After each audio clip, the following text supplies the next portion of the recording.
Nous allons voir comment créer un rapport Power BI complet à partir des données RH disponibles sur le site Kaggle. Kaggle, c'est la plateforme data de Google. Nous allons voir pour cela les différentes étapes: chargement du fichier de données, la partie transformation avec Power Query, surtout la partie génération du rapport avec les visuels disponibles sur Power BI.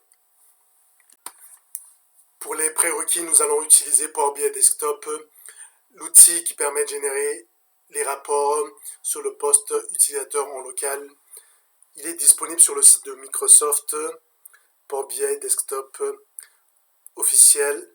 Il est également disponible dans l'App Store de Microsoft. Dans l'écosystème Power BI, nous avons Power BI Desktop, Power BI Service pour la partie collaborative, Power BI Gateway pour gérer les données en local et en ligne, Power BI Mobile pour la visualisation des données sur le téléphone mobile. Pour les fichiers données, il est disponible sur le site de Kaggle. Vous pouvez le télécharger à l'aide de la fonction download. Le nom de projet disponible ici, IBM HR, Analytics Employee Attrition and Performance. Nous allons voir la partie chargement des données. Une fois Power BI Desktop installé et le fichier des données téléchargé, nous avons ici l'interface principale de Power BI Desktop. Dans Accueil, donc, nous avons la partie chargement des données. Sous le volet de gauche, la partie qui affiche le rapport, la zone de dessin, la partie affichage de la table, les relations. Sur la partie droite, nous avons une section filtre, une section visualisation avec les différents composants pour la génération du rapport et une section données pour l'affichage des données. Pour le chargement du fichier, nous allons utiliser classeur Excel. On fait afficher tous les fichiers. On sélectionne le fichier.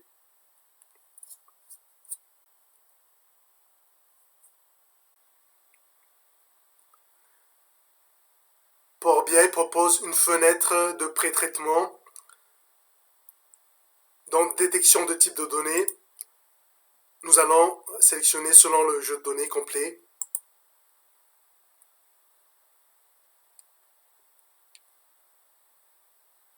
Donc il va détecter les différents types des colonnes et les ajuster au mieux en fonction de la totalité de données. Ici, on a un donné qui n'est pas assez conséquent, donc on peut utiliser cette fonction. Dans d'autres cas, on peut ne pas détecter les types de données et ensuite faire la modification après le chargement des données. Maintenant, on fait charger les données. Une fois le fichier de données chargé, nous avons dans données la table et les données sous forme de colonnes. Nous pouvons voir le contenu des données du fichier depuis affichage table. On voit ici qu'on a 1470 lignes et ici toutes les colonnes présentes dans le fichier. Si on regarde le contenu du fichier, nous avons les colonnes suivantes. Les principaux sont attrition, l'employé parti, business travel si l'employé effectue des voyages à l'étranger, taux journalier, le département, la distance par rapport au domicile, le secteur d'activité, le taux de satisfaction, le genre, le poste, le statut marital, le taux mensuel au-dessous de 18 ans, s'il effectue des horaires supplémentaires, horaires standards, nombre d'années dans la compagnie,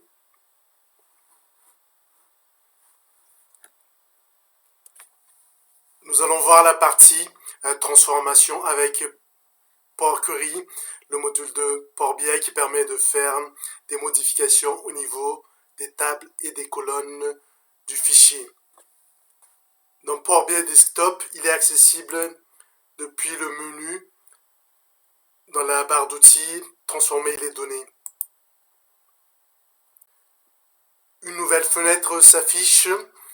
Les principaux fonctions sont liées aux tables qui sont disponibles dans Requête, également aux colonnes qui sont disponibles dans le volet du milieu. Au niveau des tables, on peut supprimer, renommer, dupliquer, créer des références à partir des données de la table existante. Au niveau des colonnes, on a les fonctionnalités ci-dessous, supprimer, dupliquer, modifier le type, remplacer les valeurs, transformer les minuscules, majuscules. On peut également renommer. Nous allons créer une colonne dans ce tableau. Nous allons créer une colonne conditionnelle.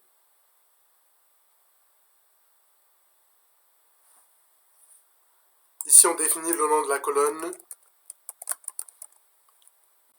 Nous allons appliquer les conditions ci-dessous.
Ici, on définit le nom de la colonne et les différentes conditions par rapport à la colonne âge. Si c'est inférieur à 30, la valeur de champ ce sera moins de 30. Si c'est inférieur à 45 et supérieur à 30, la valeur du champ ce sera entre 30 et 44 ans. Et là, 45 ans et plus. Donc ici, on a la nouvelle colonne qui est créée. Pour valider les modifications effectuées, on va dans Accueil, Fermer et Appliquer. On a également la possibilité de renommer la table pour une meilleure compréhension.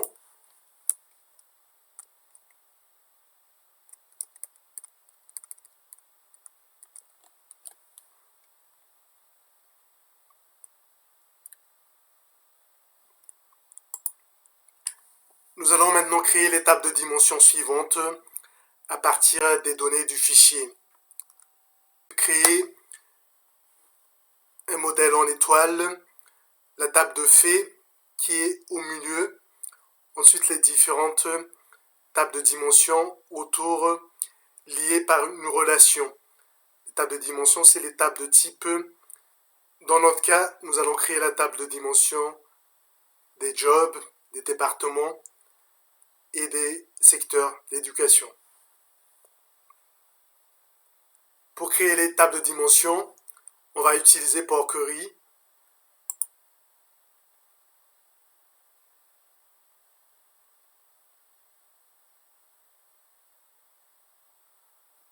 On a plusieurs manières de créer les tables de dimension. On peut dupliquer la table et ne garder que les colonnes qui nous intéressent pour créer les tables de dimension.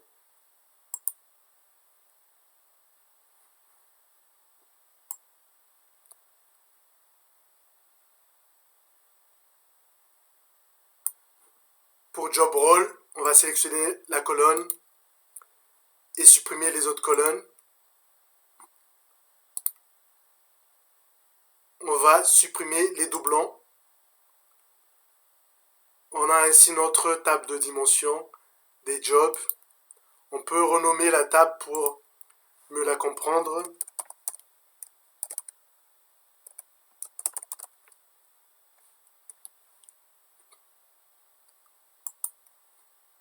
Nous allons faire pareil pour la table département.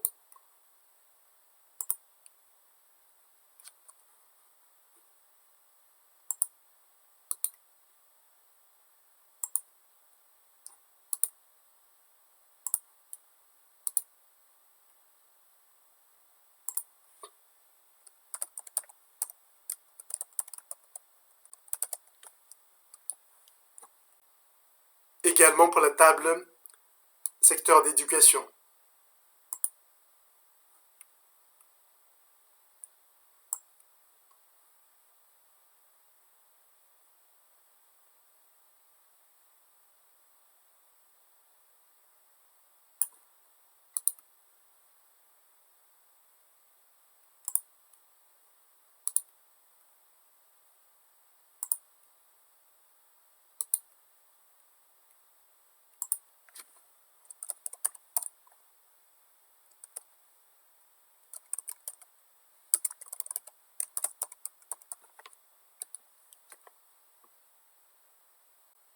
Pour valider la création des tables, on va fermer et appliquer.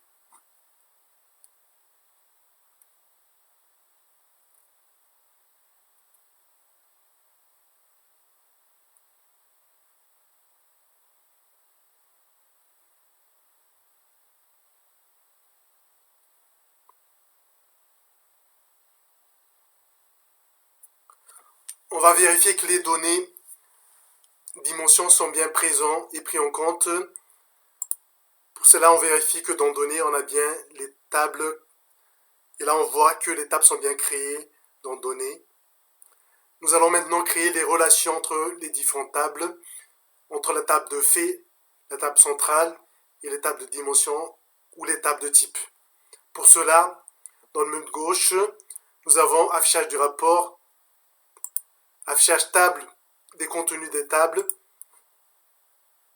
Et ici, nous avons vue de modèle avec la table de fait et les différentes tables de dimension. Là, on remarque que Power BI a déjà créé les relations entre la table de fait et les différentes tables de dimension. On a département qui est lié à département. Lorsqu'on clique sur la relation, on voit les champs qui sont liés, également pour éducation, ainsi que pour job role. Pour créer une relation, on va prendre din département comme exemple. On va supprimer la relation et la recréer.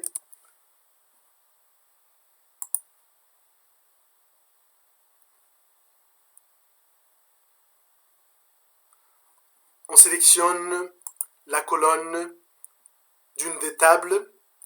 Ensuite, on va la déposer sur la colonne qui va être liée dans la table de destination. On a une fenêtre de validation qui affiche la table d'origine et la table de destination. Le type de relation en termes de cardinalité, plusieurs à un, un à un, un à plusieurs, plusieurs à plusieurs. Le sens du fil, sens unique ou à double sens. Ensuite, on fait enregistrer pour valider la création.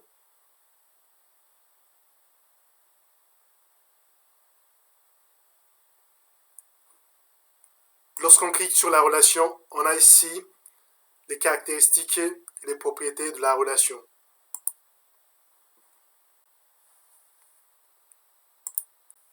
Les mesures sont des expressions qui sont définies au niveau des tables et que l'on peut associer à un graphique dans notre rapport. Chaque mesure sera réévaluée au moment où on va faire des filtres à partir des composants qu'on appelle segments dans le rapport.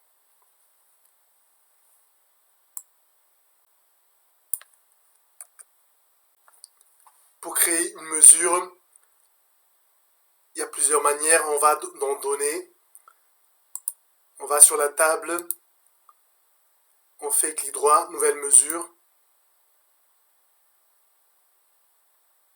Dans le champ de saisie, on va saisir la formule.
Ici, la mesure sert seulement à calculer le nombre de lignes correspondant à ce champ.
Nous allons faire de même pour les différentes mesures ci-dessous.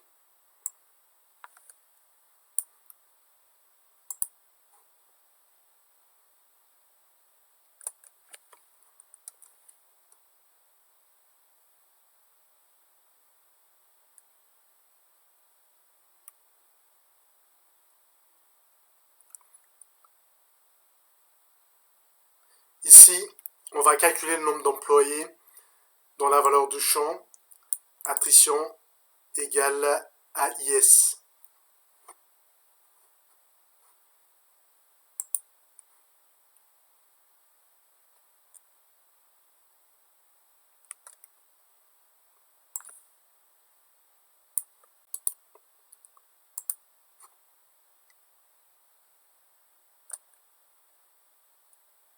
Ici, on va calculer le taux d'attrition. On va tout simplement diviser le nombre d'attrition par le nombre d'employés.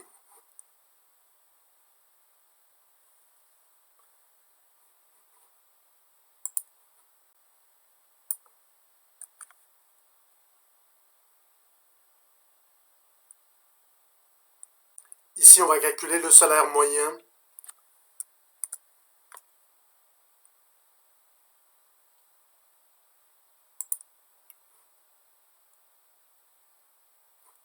À l'aide de la fonction average, moyenne des salaires mensuels.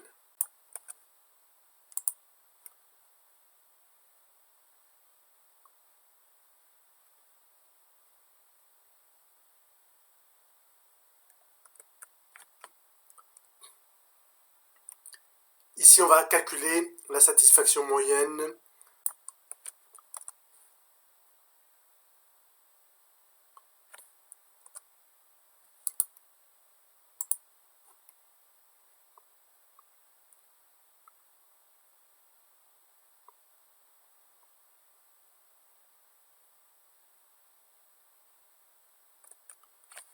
Ici, on va calculer la moyenne d'ancienneté des employés dans la société.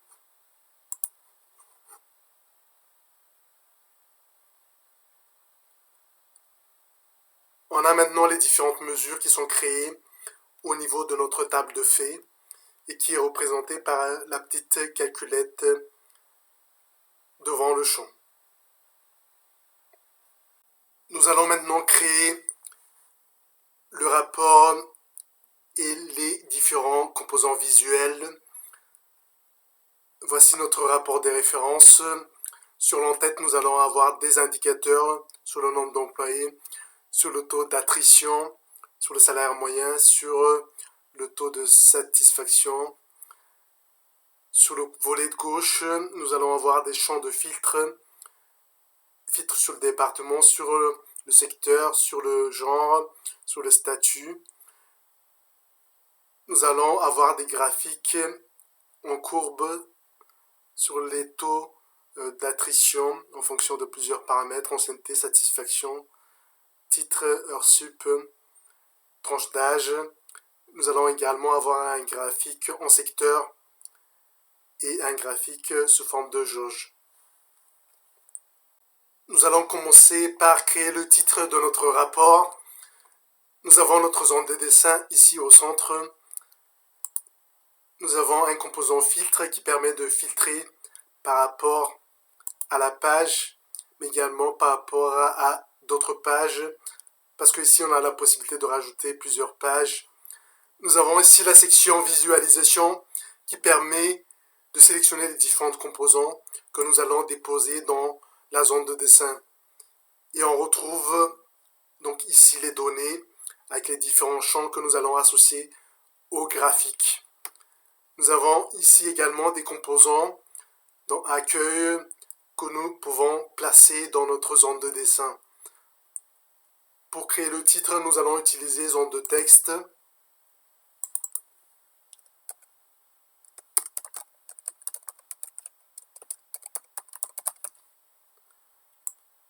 On a la possibilité de définir la police de caractère, également la taille.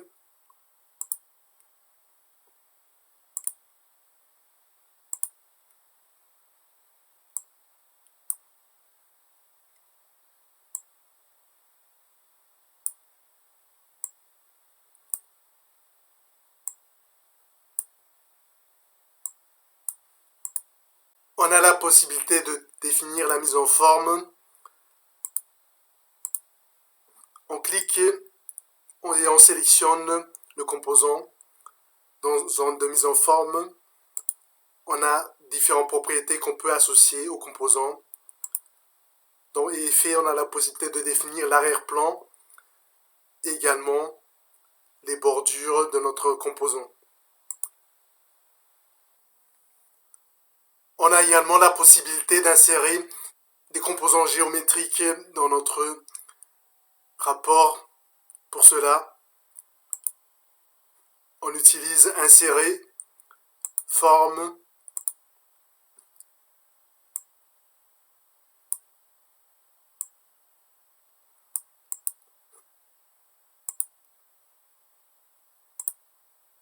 dans style, on peut définir la couleur. On peut le mettre en arrière-plan à l'aide de la fonction format reculer.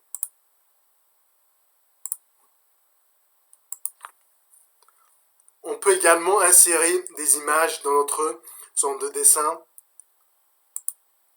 Insérer image.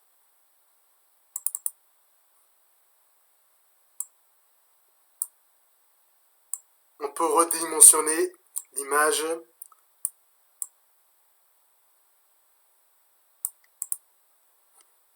Donc on a notre titre avec l'image associée, avec un composant géographique rectangle en arrière-plan. Nous allons maintenant créer les différents champs de filtre que nous allons mettre sur le côté gauche de notre graphique. Nous allons créer département, champ d'éducation, genre, statut. Pour créer les champs de filtre, nous allons utiliser le composant segment.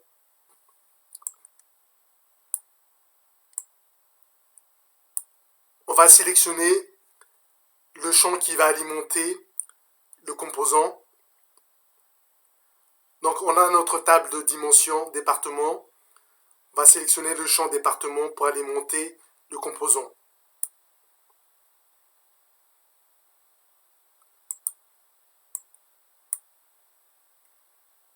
On a plusieurs modes d'affichage des valeurs dans le champ filtre. Pour cela, on va donc mettre en forme notre visuel, paramètres de segment. On a la possibilité d'afficher sous forme de liste, sous forme de vignette,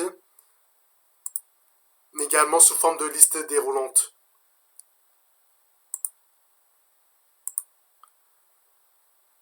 On peut faire un copier-coller du forme d'un composant et l'associer à un nouveau composant.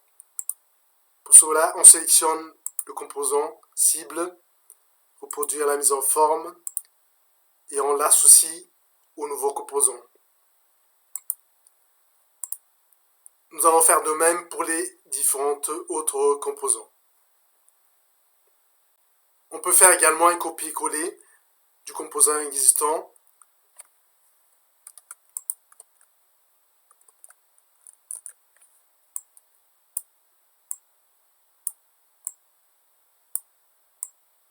Et seulement changer le champ qui sert à alimenter le composant.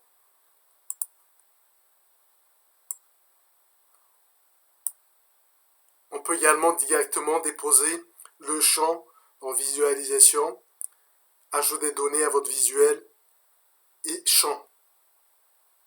Si on n'a pas créé la dimension correspondant au champ, on a également la possibilité de sélectionner directement le champ dans la table de faits et l'associer au composant.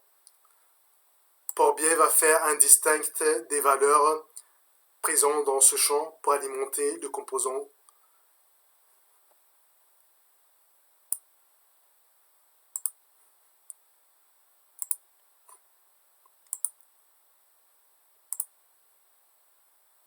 On peut également renommer les champs pour plus de clarté et de compréhension. Pour cela, on utilise mettre en forme votre visuel.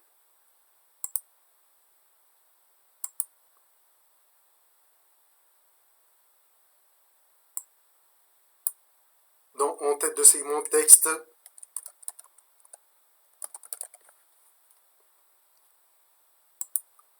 On peut renommer le champ existant.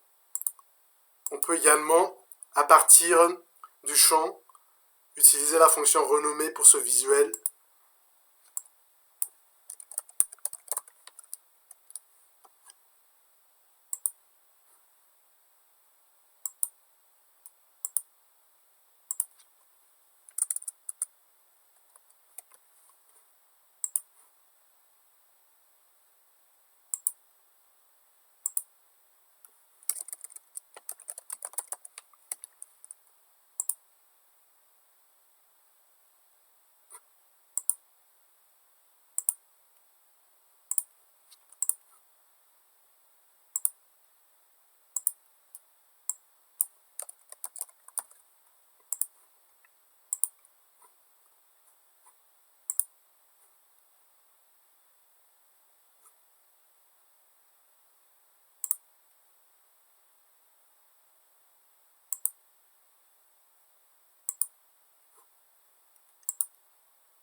On a les différents champs de filtres qui sont disponibles.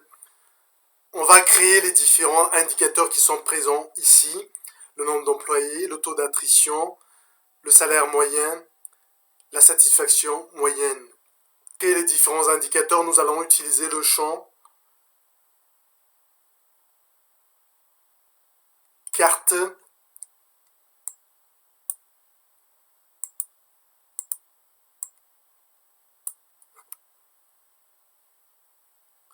On va lui associer la mesure qu'on avait créée, nombre d'employés.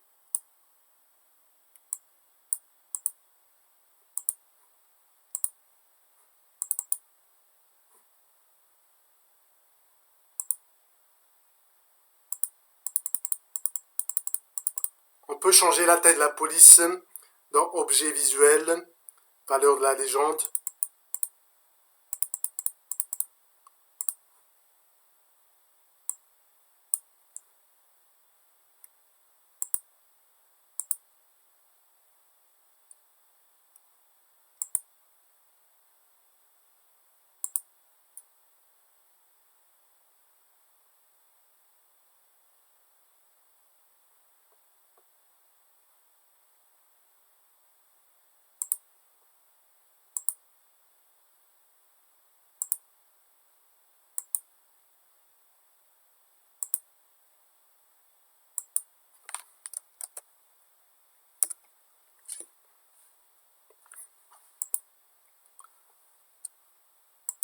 On peut renommer le champ pour le visuel.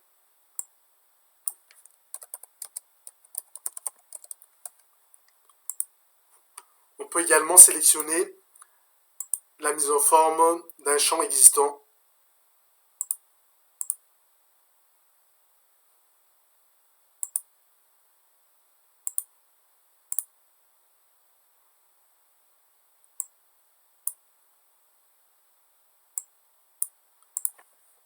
On peut faire un copier-coller pour les autres champs à créer.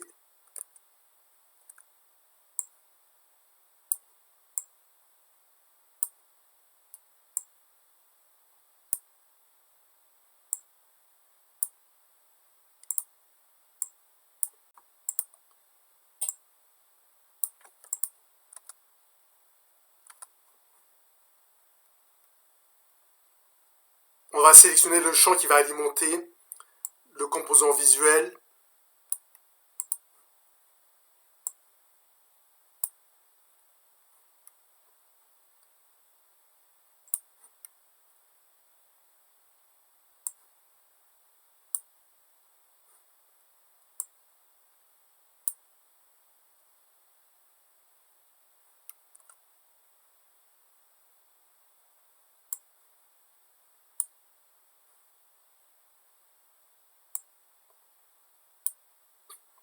On peut également déposer directement le champ dans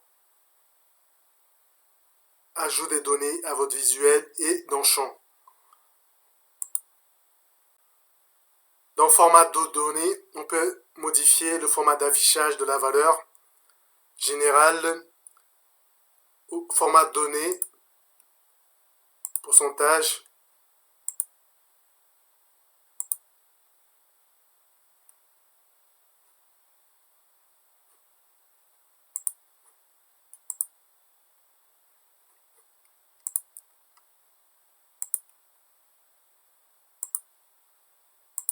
On peut renommer le champ.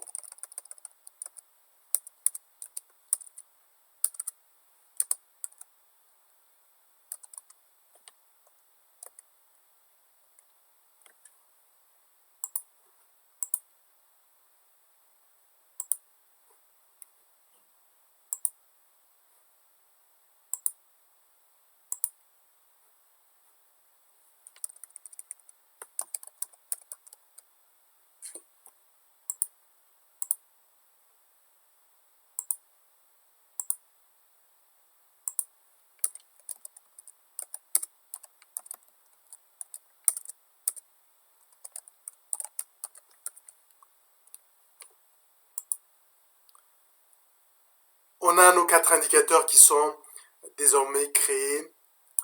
Le nombre d'employés, le taux d'attrition, le salaire moyen et la satisfaction moyenne sur une échelle de 4.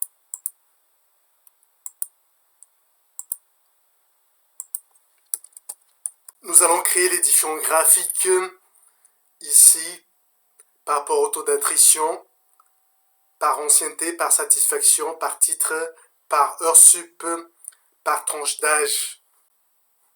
Nous allons utiliser le graphique en courbe pour afficher le taux d'attrition par ancienneté.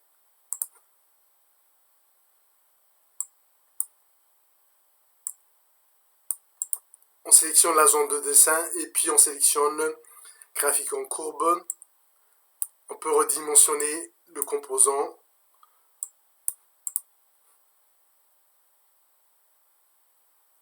sélectionner le champ nombre d'années dans l'entreprise. Donc on a un point par défaut, donc il calcule la somme de nombre d'années pour toutes les données de la table. On va appliquer la mesure taux d'attrition.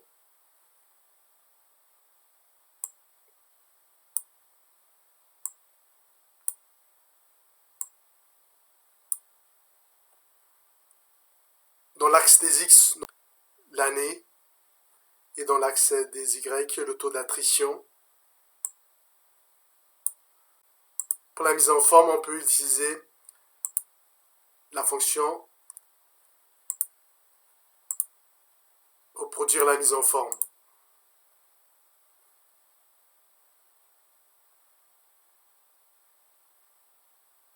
On peut renommer le graphique à l'aide de cette fonction titre texte présent dans mettre en forme votre visuel général.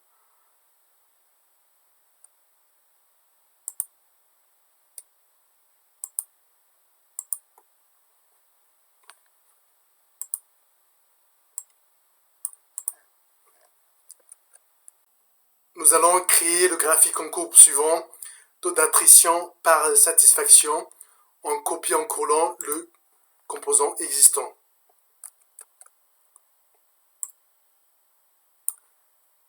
Donc ici, dans l'axe des X, nous allons mettre le champ Job Satisfaction à la place de Years at Company.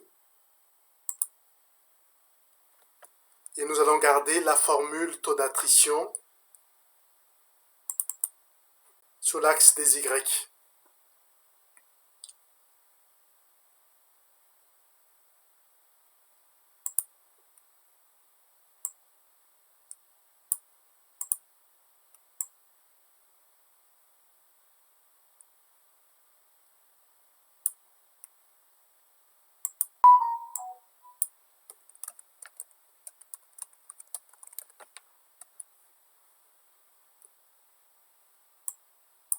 Nous allons créer le taux d'attrition par titre.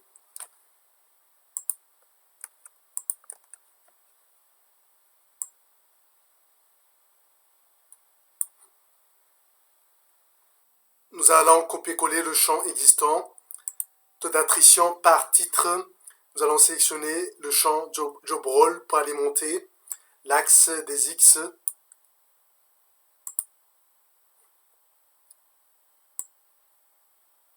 Donc ici, nous avons le taux d'attrition par titre qui sont affichés sur l'axe des X. Pour le taux d'attrition par heure supplémentaire,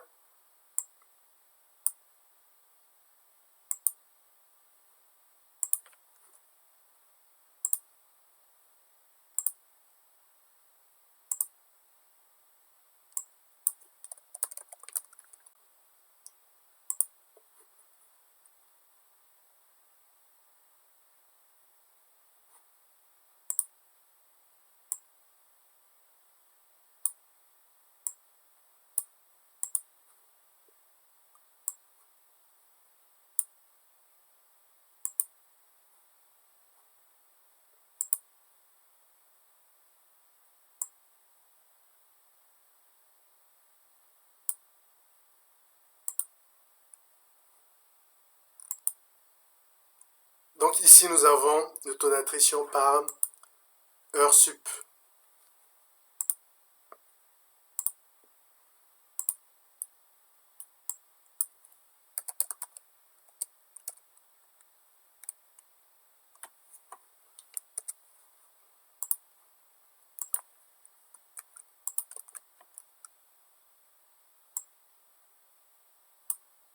Pour le graphique, pour le taux d'attrition par tranche d'âge, nous allons utiliser âge group dans l'axe des X ici.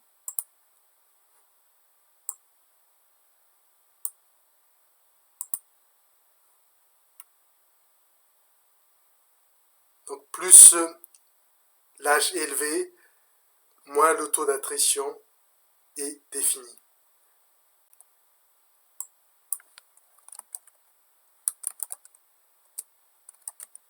Nous avons également la possibilité d'afficher le taux d'attrition sous forme de graphique camembert et afficher les secteurs d'éducation par quartier. Pour cela, nous allons utiliser ce composant. Nous allons sélectionner le champ d'éducation.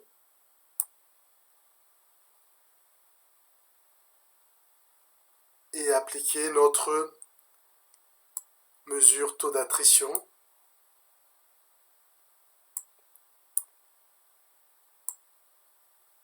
Les enfants, nous allons utiliser la fonction reproduire.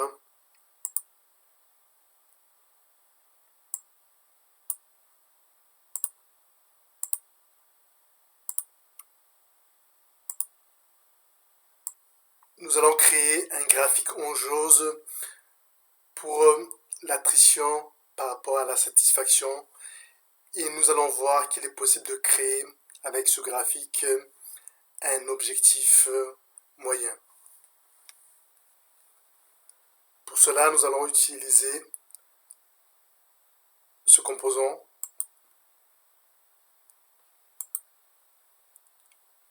Nous allons créer ces trois champs en tant que mesure au niveau de la table pour définir les bornes de notre jauge.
Nous avons ainsi défini trois valeurs. Satisfaction max qui est 4, la borne maximum, min qui égale 1 et satisfaction objectif qui égale à 3,5. Nous allons associer ces champs à notre composant.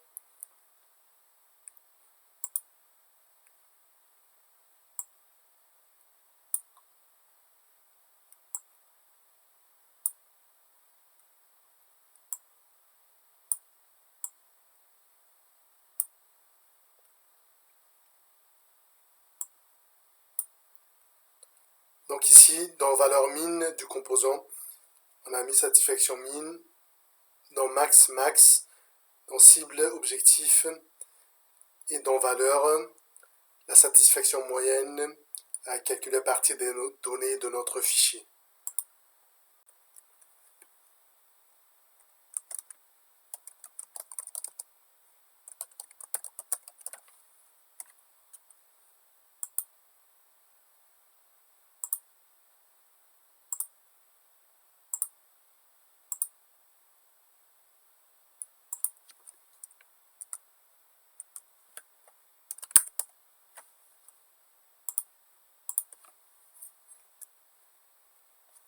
Nous pouvons utiliser les formes pour améliorer le visuel du graphique.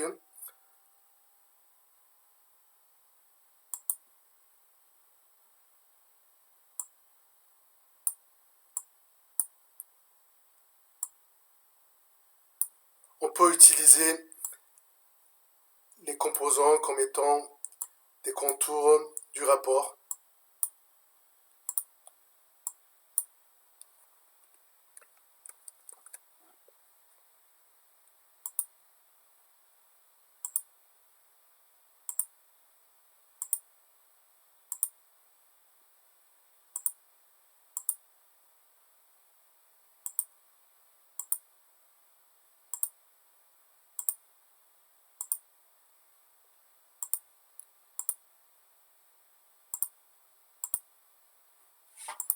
Nous avons pu voir qu'avec Power BI et le fichier de données qu'on a pu télécharger depuis Kaggle, on a pu créer un rapport interactif qui va nous permettre de prendre des décisions par rapport aux données et d'améliorer le processus. Ce rapport est interactif lorsqu'on va faire des sélections sur les filtres. Les données du graphique vont se mettre à jour